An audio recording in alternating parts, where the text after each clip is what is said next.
रोहित शेट्टी ने दिखाया, एक स्टंटमैन का दिखाया वीडियो कि ये देखो हमारी टीम देखती है, वो टास्क करती है। कोई भी जो स्टंट होता है जी, उसको हम लोग पहले रिहर्सल करते हैं, कंप्लीट होता है, राइट, सेफ्टी चेक होता है कि ये स्टंट पॉसिबल है, तब जाके हम अपने खिलाड़ियों को बुलाते हुए स्टंट करते हैं। तो जस्ट फॉर द प्रूफ। वो मैंने क्रू वाले को बोला था कि अगर आप लोग देख रहे हैं ये एज पे खड़ा है बंदा जी, सुन एक मिनट मेरी बात सुन ले, वरना मैं उठक के यहीं पटक दूंगा जी। और आसिम ने जब बास में आया तो वहां कुछ सीन्स काट दिए, बिकॉज आसिम ने वहां बोला था, जो दिखाया ना ये एपिसोड में, कि हाँ पटको फिर मुझे। और शालीन और अभिषेक तो ऐसी चमचगरी कर रहे हैं जैसे उनको लग रहा है कि शो के बाद सही में रोहित शेट्टी कास्ट कर लेंगे। और मोस्टली ऐसा होता है, लोग बोलते नहीं है क्योंकि लोगों को लगता है कि उनको चमचगरी करने के बाद रोल्स मिल जाएंगे फिल्म में। हाँ, अगर ऐसा कुछ होता है तो मैं तो मतलब हाथ जोड़ के उनके पास में पहुंचूंगा। अब आते हैं मेन मुद्दे पे। ये सब कुछ तो ठीक है, पर क्या आसिम का ऐसे शो को छोड़ना ठीक था? इसमें मैं 2-3 चीजों के बारे में बात करूंगा। नमस्कार दोस्तों, मैं हूं काश और आप देख रहे हैं पीप ओए। एक इंसिडेंट बहुत वायरल हो रहा है सोशल मीडिया पे, जो है आसिम रियाज का खतरों के खिलाड़ी सीजन 14 को बीच में ही छोड़ देना या उनको निकाल दिया जाना। रोहित शेट्टी के साथ उनकी एक टिफ हुई। उस टिफ में क्या रोहित शेट्टी सही थे या आसिम रियाज सही थे? आसिम रियाज को एरोगेंट बोला जा रहा है, आसिम रियाज को यह दिखाया जा रहा है कि ही इज अ लूजर। पर असलियत में क्या हुआ? क्या ये सब प्लान था? क्या ये खतरों के खिलाड़ी का एक मास्टर प्लान था? क्या रोहित शेट्टी या कोई विक्टिम कार्ड या एज कार्ड तो नहीं खेल रहे थे, जो मुद्दा कोई नहीं उठा रहा है? क्या कंटेस्टेंट सही में आसिम को गैंग अप कर रहे थे और मॉक कर रहे थे? क्या आसिम इतने वल्नरेबल हैं कि वो इस मॉकिंग को समझ नहीं पाए? इन सारी बातों को डीकोड करेंगे और साथ में एक अहम चीज पे फोकस करेंगे कि क्या है एक प्रोफेशनल वैल्यू, क्या है जिंदगी जीने की वैल्यू, क्या चीजों का हमें ध्यान रखना चाहिए कि ऐसे इंसिडेंट्स आपके साथ रियल लाइफ में ना हो। तो चलिए बात करते हैं इस वायरल इंसिडेंट और कंट्रोवर्सी की और डीकोड करते हैं कि आसिम यहां सही था या गलत। तो इंसिडेंट कुछ ऐसा था कि आसिम रियाज जब खतरों के खिलाड़ी सीजन 14 में आए तो it was his comeback. Everybody was waiting for that because Asim Riaz ने बिग बॉस सीजन 13 में तहलका मचाया था। ही बिकेम सो पॉपुलर, और ऐसी पॉपुलैरिटी, इतना पॉपुलर शो कभी भी बिग बॉस का नहीं हुआ, कोई भी सीजन नहीं हुआ। इस शो ने बिग बॉस जैसे रियलिटी शो को एक ऐसे मुकाम पे पहुंचा दिया था जो आज तक बिग बॉस नहीं पहुंचाता था। और जो उनकी राइवलरी सिद्धार्थ शुक्ला के साथ हुई, उसके ट्रेंड्स हजारों में नहीं, लाखों में नहीं, करोड़ों में गए। और उसके बाद कई कॉन्टेस्टेंट्स ने, इंक्लूडिंग अभिषेक जो एक और कंटेस्टेंट है इसी सीजन के खतरों के खिलाड़ी की, उन्होंने आसिम को 100% कॉपी भी किया। उनका सीजन नहीं देखा गौतम। आप आसिम को देखकर आए हैं तो आप तो इन सब की डुप्लीकेट हो इस हिसाब से। और कई लोगों ने आसिम बनने की कोशिश करी, कई लोगों ने सिद्धार्थ बनने की कोशिश करी, पर बन नहीं पाए। 1 2 3 4 5 6 लोगों की तरह झुंड में नहीं खेल रहा हूं, अकेला खेल रहा हूं। Hey, I've seen this one. This is a classic. 1 2 3 4 5 6 7 8 9 10 11 12 भाड़ में जाओ। मैं तुम लोग से यहाँ पे रिश्ता बनाने नहीं आया, समझ में आया ना? तो इसलिए आसिम रियाज की कमबैक की बहुत ज्यादा वेट हो रही थी। आसिम रियाज ने अब कमबैक किया तो ऑब्वियस था कि आसिम रियाज को यूज किया जाएगा शो के मेकर्स के द्वारा टू गेन टीआरपीज फॉर खतरों के खिलाड़ी, जिसकी बात नॉर्मली कोई करता नहीं है। पर इस बार बात हो रही है तो ये सच है, चाहे आसिम रियाज के इस सीजन को छोड़ने की बात हो रही हो बीच में ही, पर आसिम रियाज की बात हो रही है। इनफैक्ट आसिम रियाज का ही थंबनेल लगा के खतरों के खिलाड़ी को प्रमोट किया जा रहा है। बहुत सारी क्लिप्स वायरल हो रही हैं जिसमें आसिम रियाज को लीवरेज करके शो को मार्केट किया जा रहा है। तो आसिम रियाज ने शो के अंदर कुछ ऐसी चीजें कही कि he is the one who has brought TRPs to this show, नहीं तो कोई शो की बात नहीं करता। उसने बताया कि कैसे उसका फेम इतना बड़ा है कि यहाँ कितने भी कंटेस्टेंट्स हैं उनका फेम इतना बड़ा नहीं है। मैं 6 महीने में 4 गाड़ी बदलता हूँ। You think I need their money? It is for the fans that was here, not for these losers, bro. You understand? उसमें कहीं ना कहीं एरोगेंस झलक रहा था, पर साथ में सच भी था। ये भी सच था कि कई कंटेस्टेंट्स वहां आसिम को मॉक कर रहे थे। वो प्लान था या नहीं, पर एक चीज तो प्लान थी गाइस, वो प्लान थी जो टास्क में वेरिएशन था। आसिम को मॉक करने वाले जो सीन्स थे वो बकायदा मेकर्स ने दिखाए और ऐसी सिचुएशंस क्रिएट करी जहां सारे कंटेस्टेंट्स जो एक्चुअली में अगर देखा जाए तो जिनका कोई भी अस्तित्व नहीं लग रहा था आसिम के सामने, वो बार बार आसिम को मॉक करते हुए नजर आ रहे थे।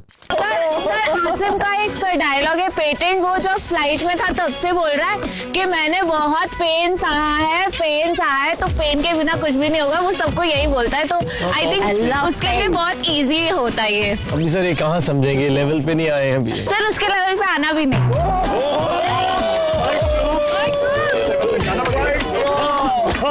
ये सर एक झुंड है सर, ये मैंने ऐसे झुंड बहुत संभाले हैं। Oh my तो मैं आपको God! ये सभी एक ही झुंड है। ये साफ दिख रहा था कि और सबको बहुत ज्यादा ब्राउनी पॉइंट्स दिए जा रहे हैं, सबको बड़े अच्छे ढंग से दिखाया जा रहा है। और आसिम जब भी आते तो एक कॉमेडी म्यूजिक बजता। आसिम ने ये भी बोला कि उसको गैंग अप किया जा रहा है, वो सारे मॉक कर रहे हैं, उसका मजाक उड़ा रहे हैं, जो कि बहुत हद तक ठीक था, क्योंकि सुमोना चक्रवर्ती जिनका कोई अस्तित्व नहीं है, कोई इनको जानता भी नहीं, कपिल शर्मा की साइड किक बन के उन्होंने कोई भी नाम नहीं कमाया आज तक। तो वो जब आसिम को ये बोलने की ही इज हाई-हेडेड या वो टॉम क्रूज अपने को समझते हैं, वो सरासर गलत था। बिकॉज आसिम रियाज ने बस ये कहा था कि ये जो प्लेन वाला टास्क है, हेलीकॉप्टर वाला टास्क है, उसमें ऐसी फील आएगी, उनके भी बाल लंबे थे तो ऐसी फील आएगी जैसे टॉम क्रूज कर रहा था, तो it will give him a very good feeling. But Sumona ने उसको अलग ही एक नजरिया दे दिया, जिसपे सबने उनको मॉक भी करा। मेरे को सुमोना साइड में लगे कि आप ये बोल रहा था मेरे को कि बाल बड़े होते तो मैं टॉम क्रूज लगता। फर्स्टली कान साफ कराने चाहिए इनको। जब वो हमने प्लेन देखा तो एक मूवी का सीन है टॉम क्रूज का, जहां पे उसके बाल लंबे थे। Mission impossible. मुझे वो सीन याद आया। मैंने कहा मेरे भी बाल लंबे थे जो थे, और मैंने कहा कि I would feel like that. Feeling like that is a beautiful feeling. You can Asim is right, then you are wrong. वो तो यहाँ ये गलत चीज थी। और दूसरा, अभिषेक सिंह जो आसिम को कॉपी कर रहे थे लास्ट सीजन में बिग बॉस के, वो आसिम को ऐसे मॉक कर रहे थे जैसे एक चेला अपने गुरु को कर रहा हो, क्योंकि चेले तो साफ दिखाई दे रहे थे बिग बॉस सीजन में, पर यहाँ ऐसे मॉक कर रहे थे जैसे आसिम रियाज और वो सेम लेवल पे। हाँ, सेम लेवल पे है, बिकॉज एक शो होता है तो उस पे सब सेम लेवल पे होते हैं, and a joke should be taken as healthy. Yes, तो आसिम रियाज का कहीं ना कहीं ये भी दिख रहा था कि his patience level is very low. उनका जो ईगो है वो बहुत ज्यादा दिख रहा था, उनके जो पेशेंस लेवल थे वो कम दिख रहे थे, वो एग्रेसिव हो रहे थे। दिख रहा था साफ कि जोक्स को नहीं ले पा रहे, पर ये भी साफ दिख रहा था everybody was ganging up on Asim. Asim ने जब बोला कि तू मेरे को कॉपी कर रहा है तो ये भी बिल्कुल सही था, पर अभिषेक बार बार बीच में आसिम की, जब भी आसिम बोलते बीच में बोल रहे थे, जो दिखाता है अभिषेक की मैच्योरिटी भी, और ये भी दिखाता है कि अभिषेक कैसे अपने इमेच्योरिटी के साथ अपने को काबू नहीं कर पाता, और वो उनके बिग बॉस के सीजन में भी दिख रहा था।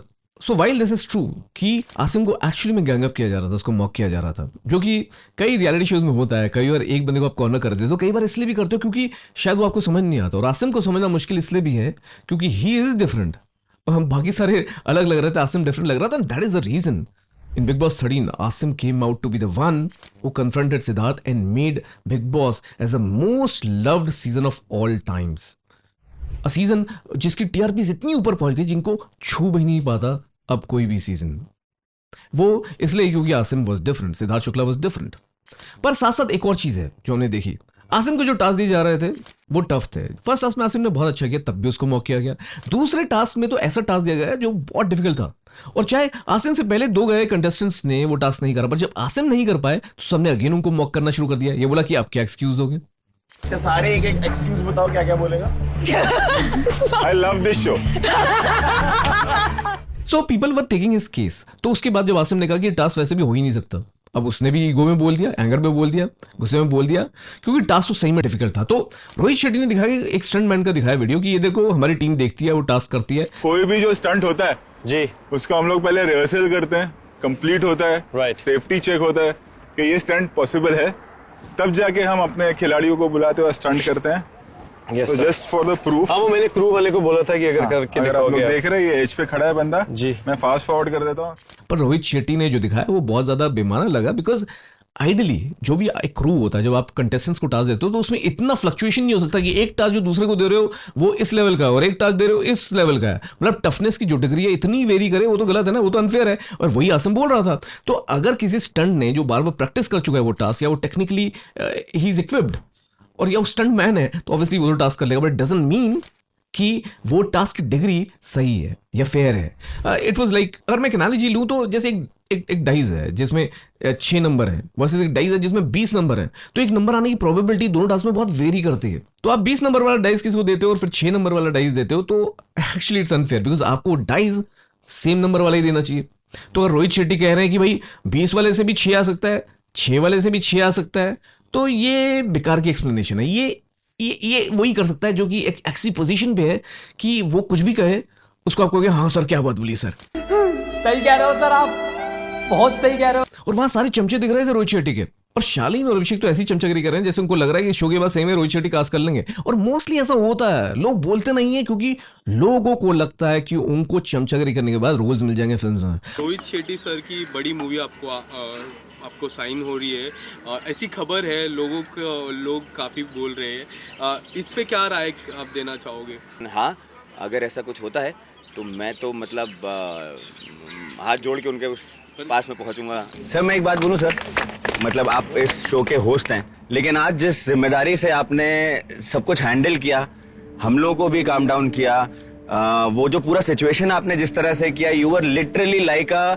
जिसको बोलते हैं ना कि परिवार का मुखिया जैसा होता है, और बच्चे कभी कभार बिगड़ जाते हैं तो कितनी जिम्मेदारी से माँ बाप कैसे संभालते हैं चीजों को, वैसे आपने किया सर। आज बहुत अच्छा लगा सर आपको देख के sir, thank you so much. पर आसिम को यही चीज अलग बनाती है, because Asim didn't care a thing. जब रोहित शेट्टी ने ये बोला कि चुप हो जाओ नहीं तो मैं ये उठा के यहीं पटक दूंगा, तो दैट वाज रॉन्ग। अभी तूने बहुत बकवास की। बस सर आपके सुन एक मिनट, मेरी बात सुन ले वरना मैं उठक के यहीं पटक दूंगा जी।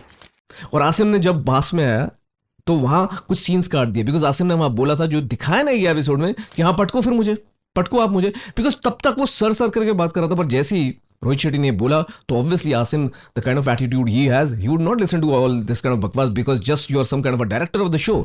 फिर रोहित शेट्टी ने जब वो वहां चला गया, आसिम वहां से शो से निकल गया, तो रोहित शेट्टी ने अपना एज कार्ड डाला। मैं तो बच्चों की तरह ट्रीट कर रहा हूं, क्रॉस एन एज। और फिर जब आपके कॉलीग्स जो कि आपके जूनियर्स हैं, जो आपसे उम्र में छोटे हैं, जिन्हें आप बच्चों की तरह ट्रीट करते हैं। रोहित शेट्टी अगर आप यहाँ एरोगेंस से बिहेव कर रहे थे तो आपने कुछ अलग नहीं किया। अगर आप इतने मैच्योर हैं, इतनी आपकी एज हो गई, तो आपने एरोगेंटली क्यों जवाब दिया आसिम को? तो ये, और फिर उसके बाद बोलना हम बच्चों की तरह ऐसे बात करते हैं, तो this is ace card and this is victim card. Instead of that, अगर आप कोई रैशनल देते तो समझ में आता, पर अगर आप एज कार्ड खेलेंगे या विक्टिम कार्ड खेलेंगे तो वो तो आपकी हिपोक्रेसी दिखाता। And you being a director or you being really old doesn't mean that you can say anything to anyone. ऐसे तो कोई भी ओल्ड व्यक्ति होगा या जो ज्यादा बड़ा होगा वो कुछ भी कर सकता है किसी के साथ, और जो छोटे हैं वो सुनते रहेंगे। ऐसा ये तो इक्वालिटी नहीं है, तो I don't think that is right. अब आते हैं मेन मुद्दे पे। ये सब कुछ तो ठीक है, पर क्या आसिम का ऐसे शो को छोड़ना ठीक था? इसमें मैं 2-3 चीजों के बारे में बात करूंगा। एक बहुत बड़े स्टोइक फिलोसोफर हैं एपिक्टेटस, उन्होंने कहा था, it's not what happens to you but how do you react to it, that is what matters. तो आपके साथ जो हो रहा है आप उसमें रिएक्ट कैसे करते हो, सबसे ज्यादा वो मैटर करता है। मान लीजिए लोग गैंगअप कर रहे थे आसिम को, लोग उनको मॉक कर रहे थे, उनको डिफिकल्ट टास्क दिए जा रहे थे, पर over a period of time अगर आसिम डटा रहता, अगर आसिम मेहनत करता रहता, बिकॉज आसिम का फिजिक है, वो टास्क अच्छे ढंग से करता, शिद्दत से करता, तो over a period of time he would have one the respect of all his को कंटेस्टेंट्स, जैसा उसने बिग बॉस सीजन 13 में किया। पर यहाँ आसिम कहीं ना कहीं ओवर कॉन्फिडेंट थे, आसिम को उनके मजाक परेशान कर रहे थे, आसिम को पता था वो टीआरपी दे रहा है, पर आसिम अगर यहाँ थोड़ी इंटेलिजेंटली एक्ट करता और इस हर्ट को या इस मॉकिंग को चैनलाइज करता अपने टास्क में और आगे आने वाले शो के टास्क में और आगे आने वाले शो के पड़ावों में, तो कहीं ना कहीं आसिम सबकी नजरों में ऊपर चढ़ता और सब ये देख पाते कि सब बच्चों की तरह बिहेव कर रहे हैं, but in spite of all that Asim यहाँ मैच्योर बिहेव कर रहा है और आसिम की एक अलग इमेज बनती और वो उससे भी ऊपर बनती जो कि सीजन 13 में आसिम ने बनाई थी। पर ऐसा हुआ नहीं, क्योंकि you know sometimes we cross the line, there is very thin line between self respect, ego, arrogance. Self respect होनी चाहिए, पर सेल्फ रिस्पेक्ट की वजह से अगर आप एरोगेंटली बिहेव करते हो या आप दूसरों को वैसे ही जवाब देते हो जैसा वो, तो आप में और उनमें डिफरेंस नहीं रहता। पर अगर आप ईंट का जवाब पत्थर से देना चाहते हो तो आपको ऐसा करना चाहिए कि जैसे आप रेस में भाग रहे हो और कई लोग आपको मुंह खोल उड़ा रहे हैं, कैसे जीतेगा, ये कैसे जीतेगा, और धीरे धीरे अगर आप वो रेस जीत लें तो आपको वही कछुआ बोला जाएगा जो कि खरगोश के एरोगेंस के सामने भी जीत गया रेस। तो मुझे लगता है यहाँ थोड़ा संयम से काम लेना चाहिए था आसिम को। दूसरा, अगर आप कहीं एम्प्लॉयड हो, मैं अपनी कॉर्पोरेट लाइफ का एग्जांपल दूंगा, अगर मैं कॉर्पोरेट लाइफ में था और मेरी बॉस से झड़प हो जाए या मेरी टीम मेंबर से झड़प हो जाए, तो मैं अपने एम्प्लॉयर को ताने नहीं दे सकता। अपने एम्प्लॉयर, मैं वो जॉब छोड़ के इमीडिएटली नहीं भाग सकता, क्योंकि उस एम्प्लॉयर ने मुझे एम्प्लॉय किया है, बड़ी एक्सपेक्टेशंस के साथ किया, वो मेरे को एक सैलरी दे रहे हैं, उस सैलरी, उस नमक का मुझे कर्ज उतारना चाहिए। And I should act professionally. Professional value बहुत इंपॉर्टेंट होती है लाइफ में।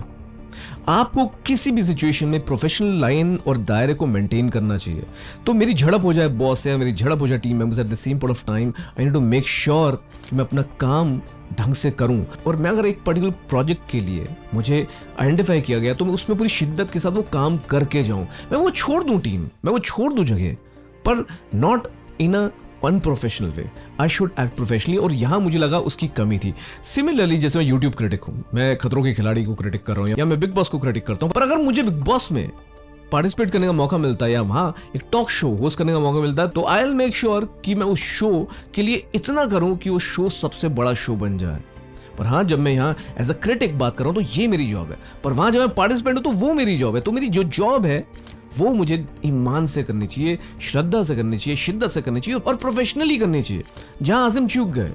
ऑल्सो कोई भी प्रोजेक्ट, कोई भी गेम, कोई भी शो, कोई भी कंपनी एक टीम की तरह काम करती है। वहां कोई भी एक बड़ा नहीं होता या छोटा होता, किसी में कोई स्ट्रेंथ होती है, किसी में कोई स्ट्रेंथ होती है। I think the show becomes a hit, the company, the project becomes a hit only when all the people come together. A game is won only when all people come together and show their strengths in respective areas. कोई soccer के match में defend करता है तो कोई aggressively गोल करता है और कोई मिडिल में रह के पास करता है, गेम को स्ट्रेटेजाइज करता है और कोई बाहर से कोचिंग करता है, मोटिवेट करता है, बताता है कहाँ गलती हुई है। तो सबका एक एक रोल, सबका रोल बहुत जरूरी होता है एक शो को बनाने में, एक गेम को जिताने में और एक प्रोजेक्ट को सक्सेसफुल बनाने में। And that is what is very important. It's very important कि हम अपनी लाइफ में कुछ वैल्यूज बनाएं, उन वैल्यूज को ना तोड़ें चाहे कोई भी सिचुएशन हो। तो इसलिए मेरा एक ये टेक है जहां मैंने आपको बताया कि आसिम रियाज के साथ क्या हुआ। टीआरपी जनरेट करने के लिए बहुत सारी प्लान चीजें करी गई, ऑब्वियसली उसको टास्क भी डिफिकल्ट दिए गए। मैंने इसके बारे में ट्वीट भी किया है कि कैसे I think it was a planned way कि आसिम एग्रेसिव हो और आसिम को यूज किया जाए फॉर टीआरपीज, और वही हुआ। अभी आप देख रहे हैं सारे जो थंबनेल्स है हर जगह आसिम आसिम आसिम हो रहा है। खतरों के खिलाड़ी की बात कौन करता है? पर आसिम ने ये तो सच कहा कि he is the one who brought TRPs और उसको कोई झुटला नहीं सकता। जो भी बाकी सब थे उनकी कोई बात ही नहीं कर रहा, बस आसिम की बात कर रहा है। In spite of him leaving the show in the episode 2, everybody is talking about Asim Riaz. और ये वीडियो पीपोए में भी जो हो रहा है वो आसिम रियाज की वजह से हो रहा है, इमेजिन करिए। तो रोहित शेट्टी, आप बहुत सारी मूवीज बनाते हैं पर जो आसिम ने 2 एपिसोड्स में आपको टीआरपी दे दी इस शो के लिए, शायद आपको ये मानना पड़ेगा कि आपकी बड़ी बड़ी मूवीज के फिल्म स्टार्स भी वो टीआरपी आपकी मूवीज को नहीं दिलवा पाते। तो बात तो है लड़के में, हाँ उसको काउंसलिंग की जरूरत थी जो आप नहीं कर पाए, बस आप एज कार्ड खेल पाए। मैं यही कहूंगा, मेरे टेक्स ब्लंट होते हैं पर इन्हीं ब्लंट टेक्स के लिए आप यहां आते हैं। तो जुड़े रहिए इस चैनल से। अगर ये वीडियो ठीक लगा हो तो इसको लाइक करना, शेयर करना, इस बारे में बात करना कि मेरी टिप्पणी क्या है सारे मुद्दे के बारे में, क्योंकि जिन लोगों के फेस पे मास्क होते हैं उन मास्क को मैं उतारने का काम करता हूं। आपके जो पर्सपेक्टिव सोशल मीडिया पे फैले हुए हैं उन पर्सपेक्टिव में एक नया पर्सपेक्टिव देकर आपको सोचने में मजबूर करता हूं, क्योंकि मैं हूं आकाश, आप देख रहे हैं पीपोए। और अब I